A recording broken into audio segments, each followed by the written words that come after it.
Good morning, it is Tuesday today. It's a little bit later in the morning. I've just been sorting a couple of bits and pieces out. It's 9:30 now. I'm just heading to a 235 with an unusual fault. The customer's own engineer's been at it, and he was on the phone to us on and off yesterday, and I think he'll be here just now and we'll just go through a couple of things together. But if we can see the fault, I'll show you, but I know he's been at it, so there might be pipes off and things. We might not be able to look at it too much, but what it's doing is the arm is going out on its own like that, uncommanded, and no matter what control you use, it wants to throw the arm out. So we'll go and get a look, see what we can see. But it sounds like, from what I've spoke to him over the phone, there's a crack in the valve chest, which I've never seen before. But we're going to put some gauges on. I'm going to give him a hand, and yeah, we'll see what happens. So on this 235, the lads had the joystick apart. Everything's okay in there, and everything's working as it should be, or it appears to be. Now this is how the fault works. So if I lift the arm up,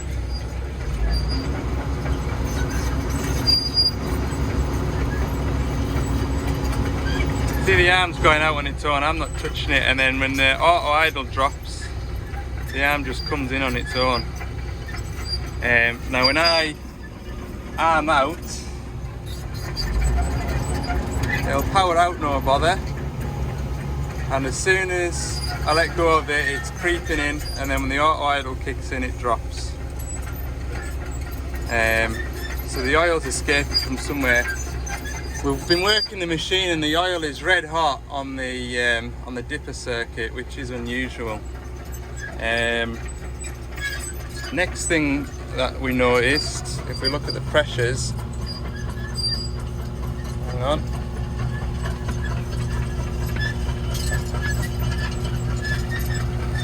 Arm out pressure only makes 280 bar.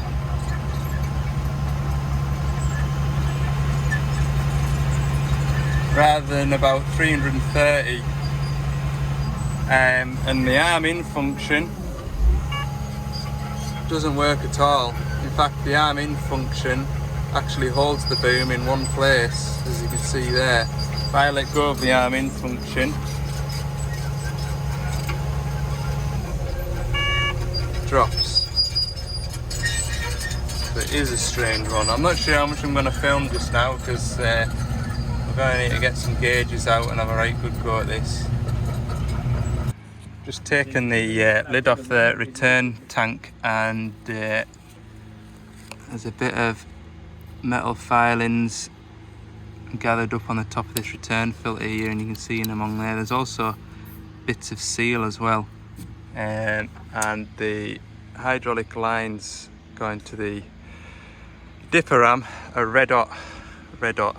So I think those bits of seal there is the seals from the dipper ram, and this metal, again, it could be from the piston in the ram maybe. So it is a bit concerning. We're going to take the spool caps. It's all one. You haven't got individual spool caps on this, it's all one sort of manifold. So we're going to take one side off, try and pull the spool out, because I think that we've got a bit of muck holding the spool open for the dipper ram. So I'm going to pull the spool off, try and pull the spool out, see if it's marked, and see if there's anything in there that's stopping it from moving. So we pulled the spool manifold out, and just with the weight of the oil in the valve chest, it was pushing these 4 spools out, but the top one, which is the dipper ram spool, that was fairly stuck. It wouldn't really want to move. So I pulled it, we got it wiggled and jiggled and wobbled out. There's no scars on there that I'm particularly worried about.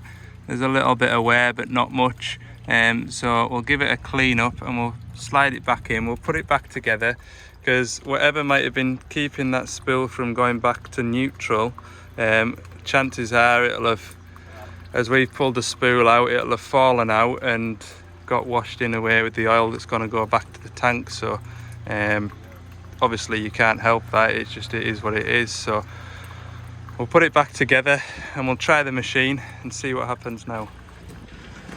Right, spill cap's back on, we've just tried it. That fault's disappeared now.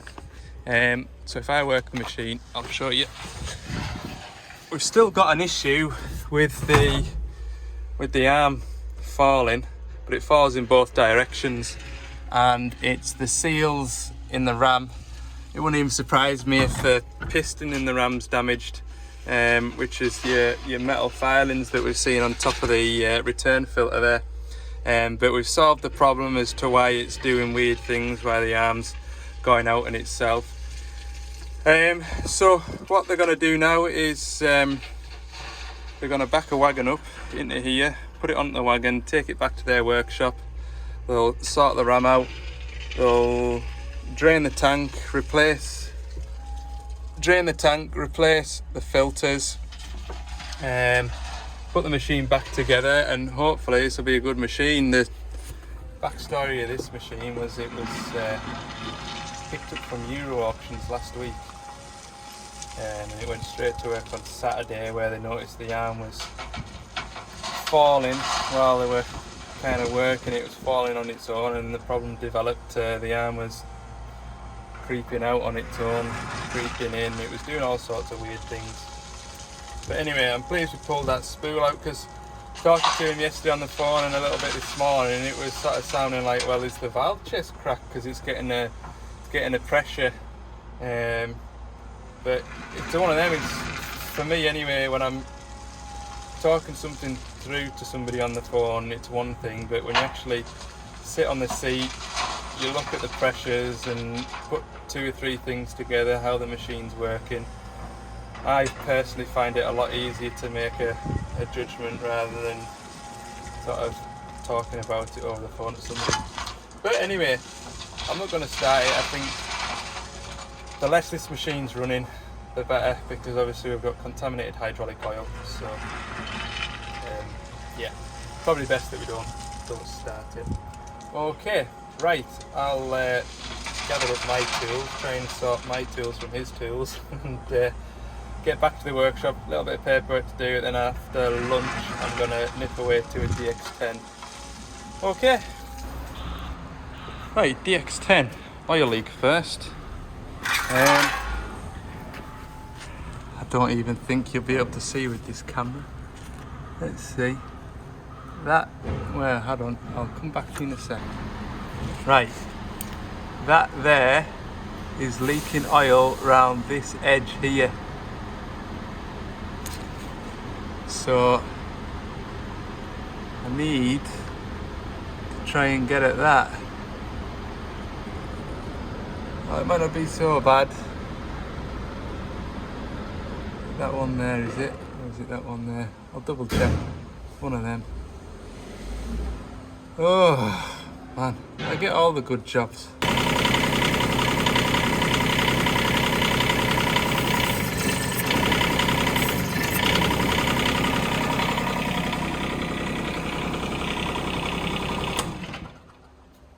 Just got to get at it now. Doesn't look too handy. Ooh. Oil leaks. Marvellous. So here's the culprit. Damaged O-ring. But what is going to be fun is getting that spring back on the end of there. And then there's another bit that's just lying in here at the minute. Getting that bit there back into position correctly. That will be fun. But I'll replace the O-ring first and tackle that obstacle when I get to it.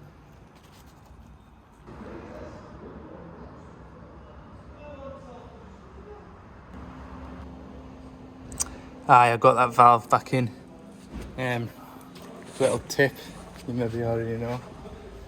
I built it up with grease. Basically, stick everything together with grease, put it on the end of the needle nose pliers and slot it in, and then just gently work that cap back in till it feels as though it's seated right. Nipped it up. I've just run it there, checked that all the functions work. I'll check it fully, you know, give it a full operational test when I've built that dash back up. But yeah, sorted that. Doesn't seem to be leaking anymore. Right, this machine has also got a fault with the fuel gauge.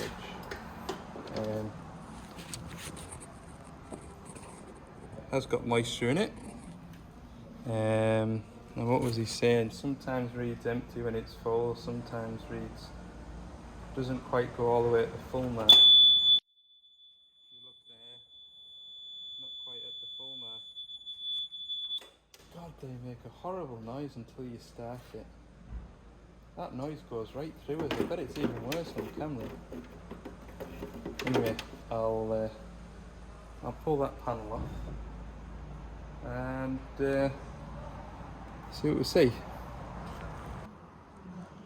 Right, I've been pottering away. I've been on the phone to a customer while I've been pottering away, so I've not been filming. But yeah, the fuel level is full on the digger, and the fuel gauge would only sort of ever read quarter full, 3/4 full, and occasionally it would read empty even though it's full.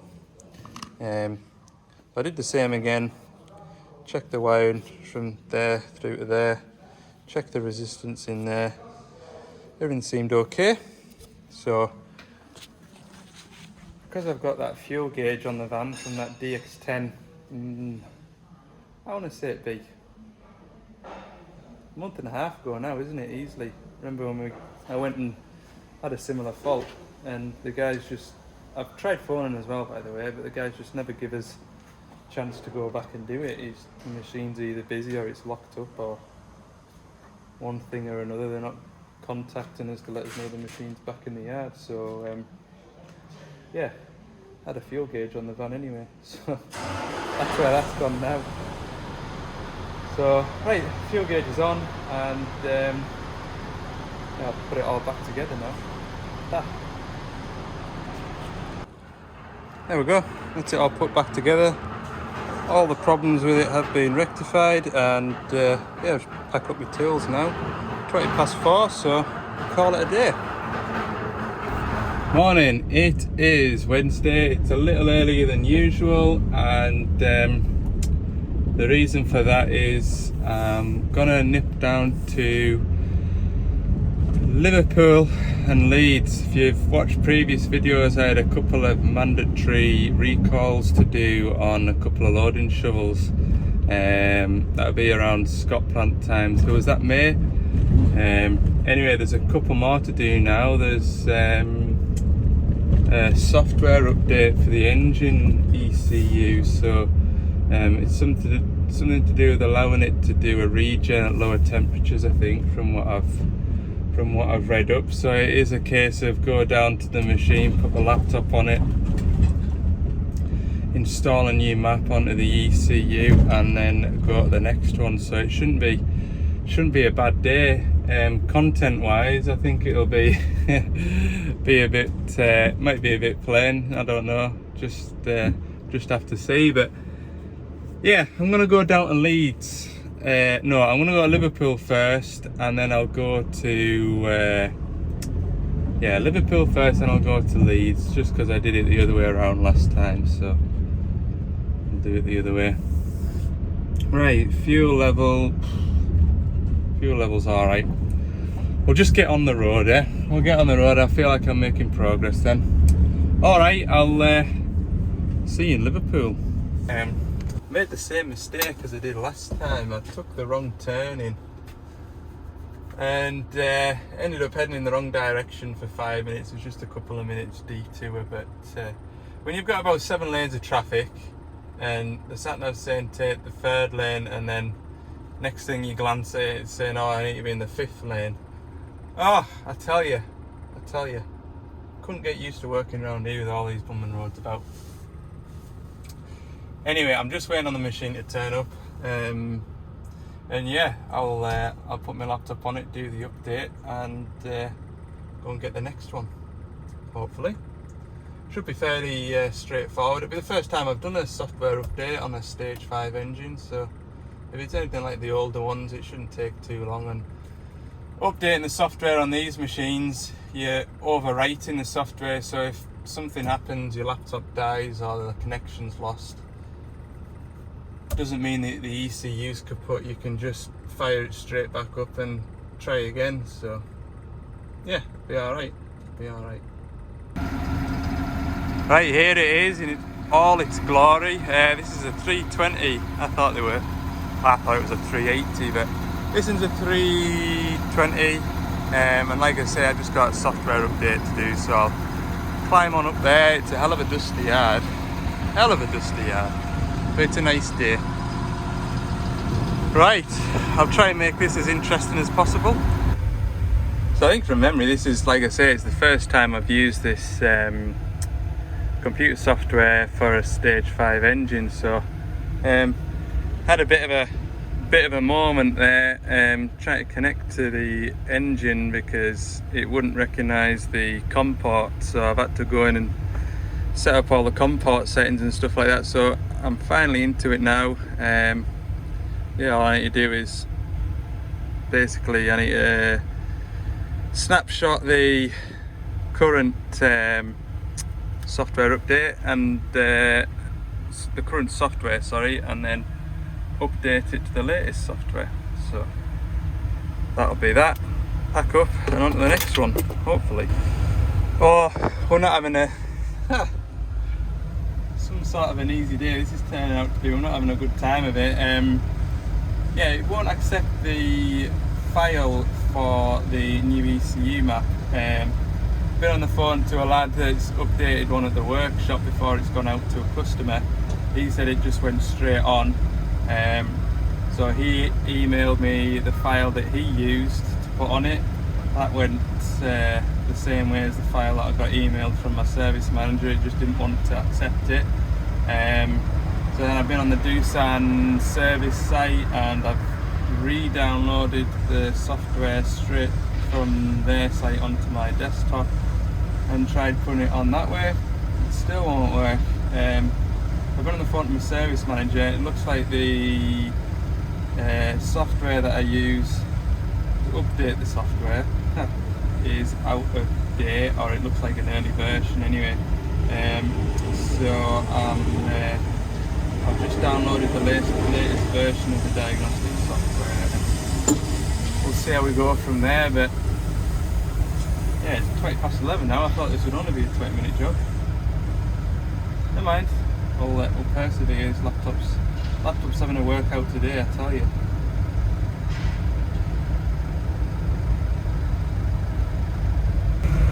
Hooray! It's allowing me to put my new software in, finally.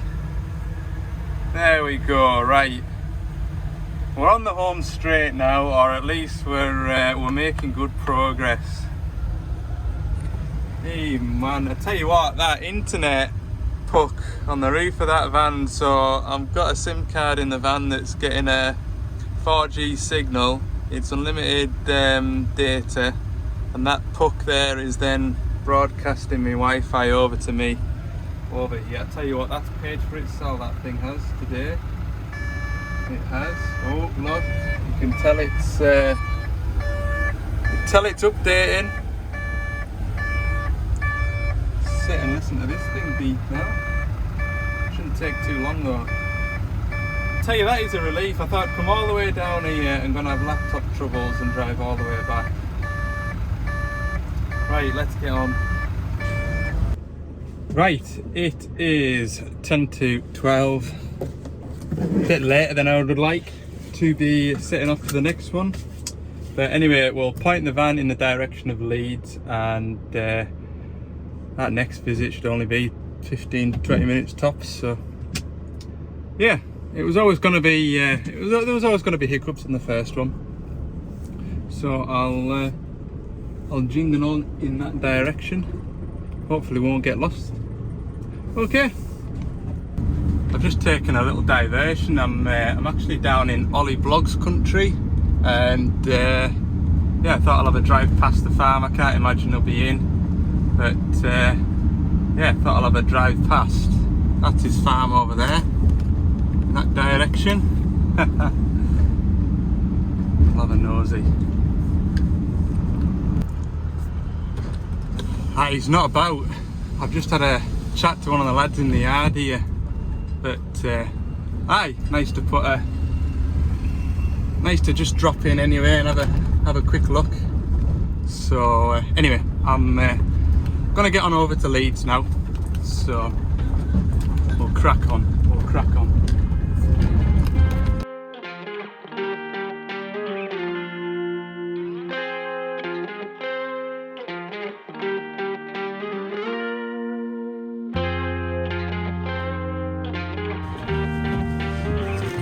Right, I'm in Leeds now. Yeah, the weather seems to be always nice down here, or it has been the last 2 times I've been here anyway. Yeah, I'll just go and find this shovel. They just told us to help myself, so yeah, watch out for all these bloody forklifts running around everywhere.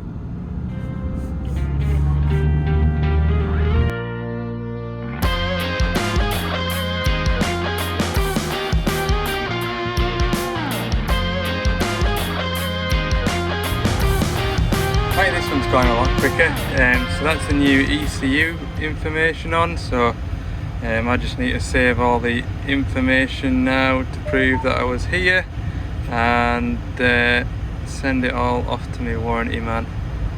Job's a good one. So I reckon in about 10 minutes time I'll be heading back up towards Carlisle. Leave the sunshine behind. I think it's still a bit overcast up in Carlisle. So yeah, no, be alright. Get all this computery stuff done. Right, that's the last shovel of the day done. So I've got about 2 hours drive back up to Carlisle. It is 2:30, so it's at 4:30 hopefully, as long as I don't meet any traffic. So yeah, pretty uneventful day really. It was I thought I'd be somewhere near Ollie Blogs or the farm anyway, and when I had a look it was literally off the motorway and back on again, so I thought, well, I'm never going to be closer, I'll just have a drive past. So anyway, there you go.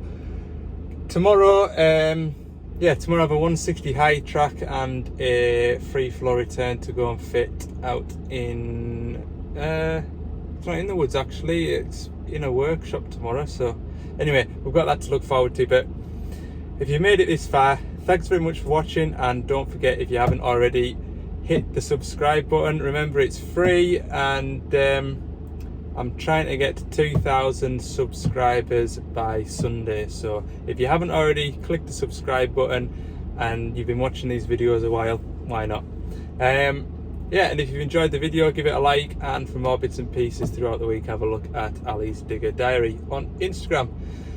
Right, have a good evening all, and we'll see you in the morning.